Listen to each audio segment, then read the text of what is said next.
Hi everyone, welcome to NetEnglit. Today UGTRB exam seriesல William பிளேக்கோட poem the lamb தான் பார்க்க போகிறோம். வில்லியம் பிளேக்கும் ஒரு ரொமான்டிக் ஏஜில் இருக்க ஒரு ரைட்டர் தான். He was born in the year 1757 and he died in the year 1827.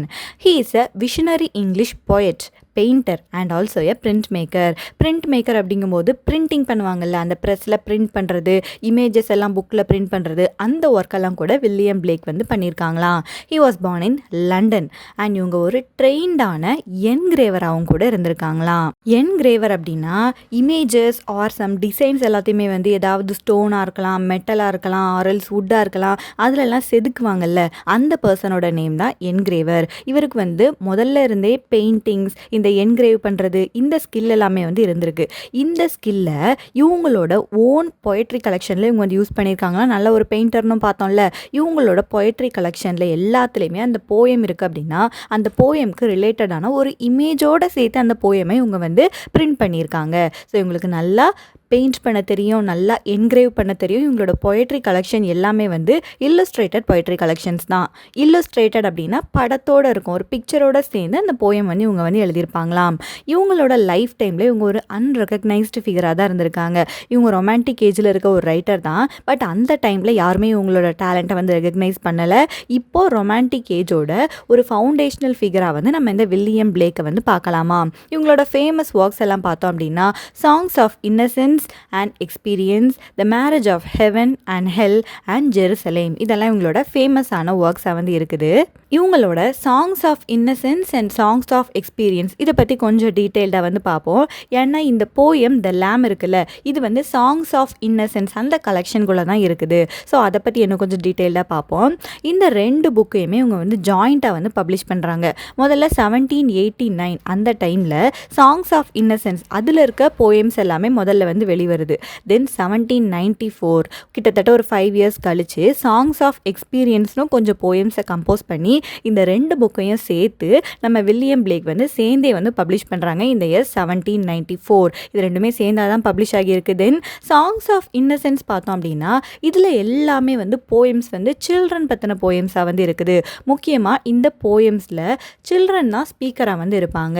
அந்த சில்ட்ரனோட பியோரான இன்எக்ஸ்பீரியன்ஸ்டு வேர்ல்டு இருக்குல்ல, அதை வந்து நமக்கு வந்து போர்ட்ரே பண்ணியிருக்காங்க. ஸோ சில்ட்ரனோட வேர்ல்டு வந்து கரப்ஷனே இல்லாமல் இருக்கும் அப்படி தானே. ஸோ இந்த போயம்ஸ் எல்லாமே ரொம்ப பியோரான போயம், கரப்ஷன் பற்றிலாம் பேசாத போயம், ரொம்ப சின்சியராக அந்த சில்ட்ரனோட வேர்ல்டு எப்படி இருக்கும் அப்படிங்கிறத இந்த சாங்ஸ் ஆஃப் இன்னசென்ஸில் வந்து கொடுத்துருக்காங்க.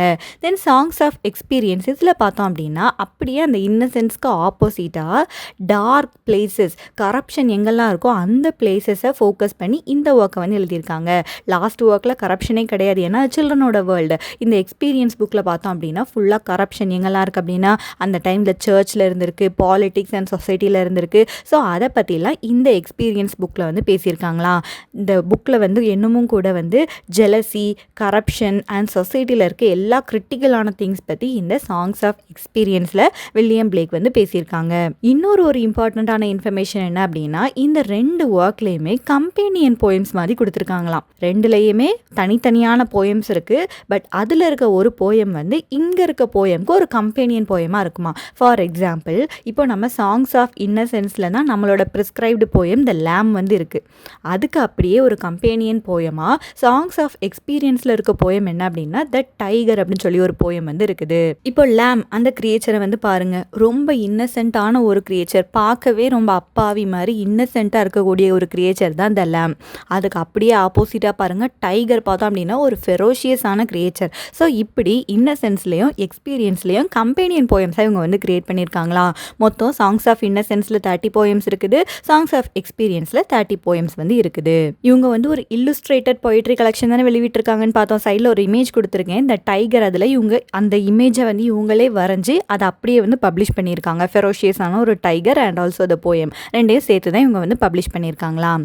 தென் நம்மளோட ஒர்க் த lamb அந்த போயம்க்கு வந்து போவோம். இது வந்து ரொம்பவே ஒரு சிம்பிளான ஒரு போயம்.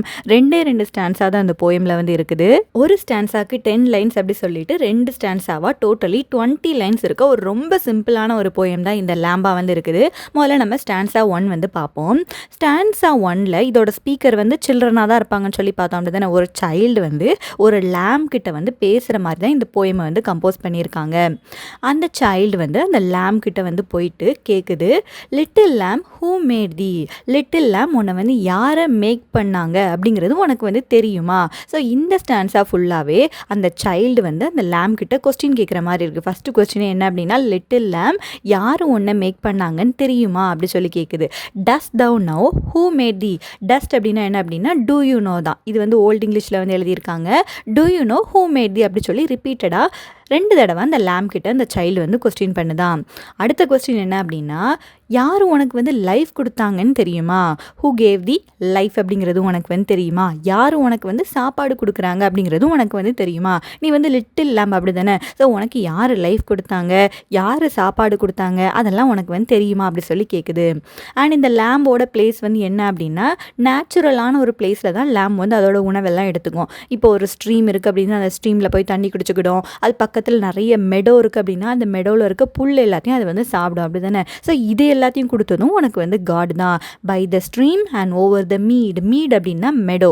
ஸோ நீ வந்து மேய்ரல் அந்த மெடோ எல்லாமே கூட காட் தான் கொடுத்துருக்காங்க.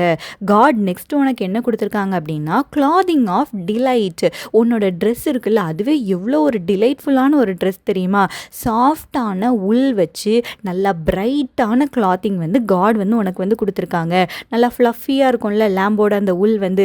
ஸோ சாஃப்டான கிளாதிங் வச்சு காட் வந்து உனக்கு வந்து ஒரு அழகான ட்ரெஸ்ஸும் கூட கொடுத்துருக்காங்க. அடுத்து உன்னோட வாய்ஸ் எவ்வளோ டெண்டராக இருக்குது. நீ வந்து பா பா அப்படின்னு சொல்லி அந்த லேம்ப் வந்து சவுண்ட் மேக் பண்ணோம்ல, அந்த வாய்ஸை கூட உனக்கு கொடுத்தது வந்து காட் தான். அண்ட் உன்னோட வாய்ஸ் வந்து இந்த வேலி ஃபுல்லாகவே ஜாயை வந்து கொடுக்குற மாதிரி இருக்குது. நீ வந்து பா பா அப்படின்னு சவுண்ட் மேக் பண்ண அப்படின்னா அது வந்து இந்த வேல்ஸ் ரிஜாய்ஸ் அப்படின்னா அந்த வேலி ஃபுல்லாகவே ஒரு ஜாய்ஃபுல்லான ஒரு அட்மாஸ்பியரை வந்து கொடுக்குது. தென் அகைன் கடைசியாக ஒரு ரெஃப்ரைன் மாதிரி. அண்ட் இந்த முதல்ல ஒரு கொஸ்டின் கேட்டாங்கல்ல, அதையே வச்சு முடிச்சிருக்காங்க. Little lamb who made thee, உன்னை யார் மேட் பண்ணாங்கன்னு தெரியுமா அப்படி சொல்லி ஃபஸ்ட்டு ஸ்டான்ஸாக வந்து முடியுது. ஸோ அந்த சைல்டு வந்து அந்த லேம்ப் கிட்ட வந்து பேசுது, உனக்கு யார் லைஃப் கொடுத்தாங்கன்னு தெரியுமா, உனக்கு யார் சாப்பாடு கொடுக்குறாங்கன்னு தெரியுமா, உனக்காக நல்ல நேச்சுரல் ஹேபிட்டட்டாக இருக்க ஸ்ட்ரீம் மெடோ எல்லாத்தையும் காட் தான் உனக்கு கொடுத்துருக்காங்க. நல்ல ஒரு அழகான உள்ளில் சாஃப்டான பிரைட்டான ஒரு கிளாதிங் கொடுத்துருக்காங்க. உனக்கு ஒரு டெண்டரான வாய்ஸ் வந்து கொடுத்துருக்காங்க. அந்த வாய்ஸ் வச்சு இந்த வேலி ஃபுல்லாகவே ரிஜாய்ஸ் ஆகுறாங்க அப்படி சொல்லி ஃபஸ்ட்டு ஸ்டான்ஸாக வந்து கொடுத்துருக்காங்க. அந்த லைன்ஸ் வந்து பார்ப்போம். Little lamb who made thee, dost thou know who made thee, gave thee life and bid thee feed by the stream and over the mead, gave thee clothing of delight, softest clothing woolly bright, gave thee such a tender voice, making all the vales rejoice, little lamb who made thee, dost thou know who made thee. Then second ஸ்டான்ஸாவை பார்த்தோம் அப்படின்னா, மொதல் ஸ்டான்ஸால் கேட்ட question எல்லாத்துக்குமே வந்து answer பண்ணுற மாதிரி இருக்குது. Little lamb I will tell thee, little lamb நான் உனக்கு சொல்கிறேன், அந்த கொஸ்டின் எல்லாத்துக்குமான ஆன்சர் வந்து நான் உனக்கு சொல்கிறேன் அப்படி சொல்லி அந்த சைல்டு வந்து பேசுது. He is called by thy name for he calls himself a lamb. அப்படின்னா என்ன அப்படின்னா, அந்த பர்சன் உன்னை மேக் பண்ணாங்கல்ல, அந்த பர்சனுக்கும் உன்னோட நேம் தான் இருக்குது. ஜீசஸ் கிரைஸ்ட்டை தான் மென்ஷன் பண்ணுறாங்க. He is called by thy name. Jesus வந்து எப்போவுமே லேம்ப் வச்சுருப்பாங்கல்ல, ஸோ அவங்களையுமே உன்னோட நேம் வச்சு தான் கூப்பிடுறாங்க. For he calls himself a lamb அப்படின்னா ஜீசஸ்க்கு இன்னொரு ஒரு நேமும் இருக்குது, த லேம்ப் ஆஃப் காட் அப்படின்னு சொல்லிட்டு. ஸோ உன்னோட நேமை தான் கூட அந்த ஜீசஸும் கூட வச்சுருக்காங்க. He is meek and he is mild அப்படின்னா ரொம்ப ஜென்டிலான ஒரு ஃபிகர் அண்ட் ரொம்ப ஹம்பிளான ஒரு பர்சன் தான் ஜீசஸ் கிரைஸ்டாக இருக்காங்க. உன்னோட கேரக்டரிஸ்டிக்ஸில் தான் அவங்களும் இருக்காங்க. ரொம்ப ஜென்டிலாக ரொம்ப ஹம்பிளாக இருக்காங்க. He became a little child அப்படின்னா ஜீசஸ் வந்து இன்கார்னேஷன் ஆகி ஒரு ஹியூமன் பீயிங்கோட ஒரு சைல்டாக வந்து பிறப்பாங்க. ஒரு சின்ன குழந்தையாக பிறக்கிறாங்கல்ல, ஸோ நீ இப்போ எப்படி குட்டி குழந்தையா இருக்கியோ அதே மாதிரி தான் ஜீசஸ் கிரைஸ்டும் வந்து ஒரு சின்ன குழந்தையாக கூட நமக்கு கூட இந்த பூமியில் வந்து பிறந்தாங்க. I a child and thou a lamb, we are called by his name அப்படின்னா என்ன அப்படின்னா, நான் ஒரு சின்ன குழந்தை, நீ வந்து ஒரு குட்டியான ஒரு லேம். நம்ம எல்லாருமே வந்து ஜீசஸோட நேமில் தான் நம்மளை எல்லாருமே வந்து கூப்பிடுறாங்க. ஏன்னா நம்மளோட ப்ரொடெக்டர் வந்து ஜீசஸ் தான். என்னையும் சரி உன்னையும் சரி எல்லார்ட்டையுமே நம்ம ஜீசஸ் வச்சு தான் மென்ஷன் பண்ணுறாங்க அப்படி சொல்லியிருக்காங்க. அண்ட் கடைசியாக அந்த லேம்பை வந்து பிளெஸ் பண்ணுறாங்க. Little lamb God bless thee அப்படி சொல்லி பிளெஸ் பண்ணுறாங்க. ஸோ இந்த ஸ்டான்ஸாக பார்த்தோம் அப்படின்னா லாஸ்ட் ஸ்டான்ஸாவோட கொஸ்டின் எல்லாருக்கும் ஆன்சர் பண்ணுறாங்க. ஒன்று வந்து இந்த வேர்ல்டுக்கு கொண்டு வந்தது வந்து ஜீசஸ் கிரைஸ்ட் தான். ஜீசஸ் கிரைஸ்டையும் உன்னோட நேமில் தான் கூப்பிடுறாங்க. He is called as the lamb of God. Jesus வந்து ரொம்ப ஜென்டிலான ஒரு ஹம்பிளான நேச்சரில் இருக்க ஒரு காடாக வந்து இருக்காங்க. அவங்க ஒரு சைல்டாகவும் கூட இந்த பூமியில் வந்து பிறந்தாங்க. ஒன்று அண்ட் என்ன எல்லாரையுமே வந்து அவரோட நேம் வச்சு தான் எல்லாருமே வந்து கூப்பிடுறாங்க. Little lamb God bless you அப்படி சொல்லி இந்த போயம் வந்து முடிச்சிருக்காங்க. அண்ட் இந்த ஸ்டான்ஸாவை வந்து ரீட் பண்ணுறேன், பார்ப்போம். Little lamb I will tell thee, little lamb I will tell thee, he is called by thy name, for he calls himself a lamb. He is meek and he is mild. He became a little child, I a child and thou a lamb. We are called by his name, little lamb God bless thee, little lamb God bless thee. So the lamb வந்து பார்த்தோம் அப்படின்னா William பிளேக்கோட ஒரு ஜென்டிலான ஒரு poem. இது வந்து ஒரு ஸ்பிரிச்சுவலான poem. Religious imageries எல்லாம் கொண்டு வந்திருக்காங்க அப்படி தானே. ஸோ இது ஒரு ரிலீஜியஸான போயம். அண்ட் இதோட தீம்ஸ் எல்லாம் பார்த்தோம் அப்படின்னா இன்னசென்ஸ், க்ரியேஷன் எப்படி க்ரியேட் பண்ணியிருக்காங்கன்னு கேட்குதில்ல அந்த சைல்டு. ஸோ க்ரியேஷன் பற்றி பேசியிருக்காங்க, டிவைன் ஐடென்டிட்டி பற்றி பேசியிருக்காங்க. இது எல்லாத்தையும் அந்த சைல்டோட வாய்ஸில் வந்து கொடுத்துருக்காங்க. அண்ட் கீழே 2 பிக்சர்ஸ் வந்து கொடுத்துருக்கேன். இது வந்து வில்லியம் பிளேக் வந்து இந்த போயம்காக அவங்க ட்ரா பண்ண பிக்சர்ஸாக வந்து இருக்குது. ஒரு பாய் வந்து அந்த லேம்ப் கிட்ட வந்து பேசுகிற மாதிரி கொடுத்துருக்காங்க. அண்ட் இந்த டாப்பிக்கில் இருந்து யூஜிடிஆர்பியில் வந்து கொஸ்டின்ஸ் வந்து கேட்டிருக்காங்க. அது என்னன்னு சொல்லி பார்ப்போம். The lamb is included in the poetry collection of அப்படி சொல்லி கேட்டிருக்காங்க. And the options are songs of experience, songs of innocence, poetical sketches, the song of loss. And we know the answer is songs of innocence. And that's it for this lecture. We will meet in the next lecture. Thank you.